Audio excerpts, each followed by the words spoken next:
রাজধানীর গুলশানে শাহাবুদ্দিন পার্কে আপসহীন নেত্রী বেগম খালেদা জিয়ার সংগ্রামী জীবন নিয়ে আলোকচিত্র প্রদর্শনী আয়োজনে যোগ দেন দলের সিনিয়র যুগ্ম মহাসচিব রুহুল কবির রিজভী। বলেন, সরকার ঘনিষ্ঠ ব্যবসায়ীদের স্বার্থ রক্ষায় রামপাল বিদ্যুৎ কেন্দ্রের অনুমোদন দিয়েছিল নতজানু আওয়ামী সরকার। প্রয়াত বেগম জিয়া দেশ বিরোধী কোনো চুক্তি না করায় কারাগারে নেওয়া সহ নানা নির্যাতন সহ্য করতে হয়েছে বলেও মন্তব্য করেন রিজভী। বেগম জিয়া ছিলেন বলেই এই দেশকে কেউ কিনতে পারেনি, এই দেশকে কেউ দখল করতে পারেনি। বেগম জিয়া ছিলেন বলেই আমাদের স্বাধীনতা অক্ষত থেকেছে, আমাদের সার্বভৌমত্ব মজবুত থেকেছে। রামপাল বিদ্যুৎ কেন্দ্র, সেখানেও কিন্তু ভারতেও এটা চেষ্টা করা হয়েছিল, কিন্তু বাংলাদেশের তৎকালীন নতজানু সরকার সেটি করেছে। কিন্তু বেগম জিয়া দুইবার প্রধানমন্ত্রী ছিলেন, তাকে দিয়ে তো এটা করানো সম্ভব হয়নি।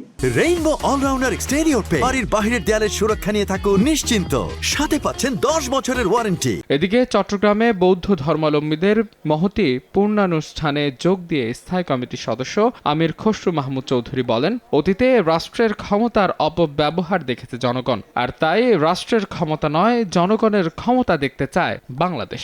রাষ্ট্রের ক্ষমতা কমিয়ে জনগণের ক্ষমতা বাড়াতে চাই।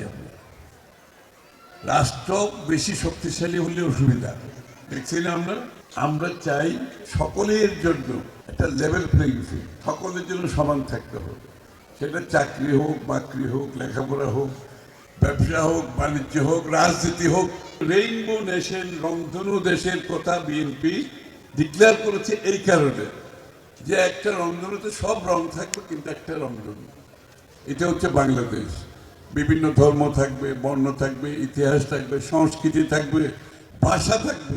এদিকে শুক্রবার সকালে মার্কিন প্রশাসনের বাণিজ্য প্রতিনিধি জেমিসন গ্রিয়ারের সঙ্গে টেলি বৈঠকে যুক্ত হন বিএনপি চেয়ারম্যান তারেক রহমান। পরে টেলিফোনে দলের যুগ্ম মহাসচিব হুমায়ুন কবির জানান, দ্বিপাক্ষিক বৈঠকে বাণিজ্যিক সমঝোতার নানা ইস্যু নিয়ে বৈঠকে আলাপ হয়েছে। Tareq Rahman Saab expressed satisfaction with the interim government's negotiations and was supportive of it.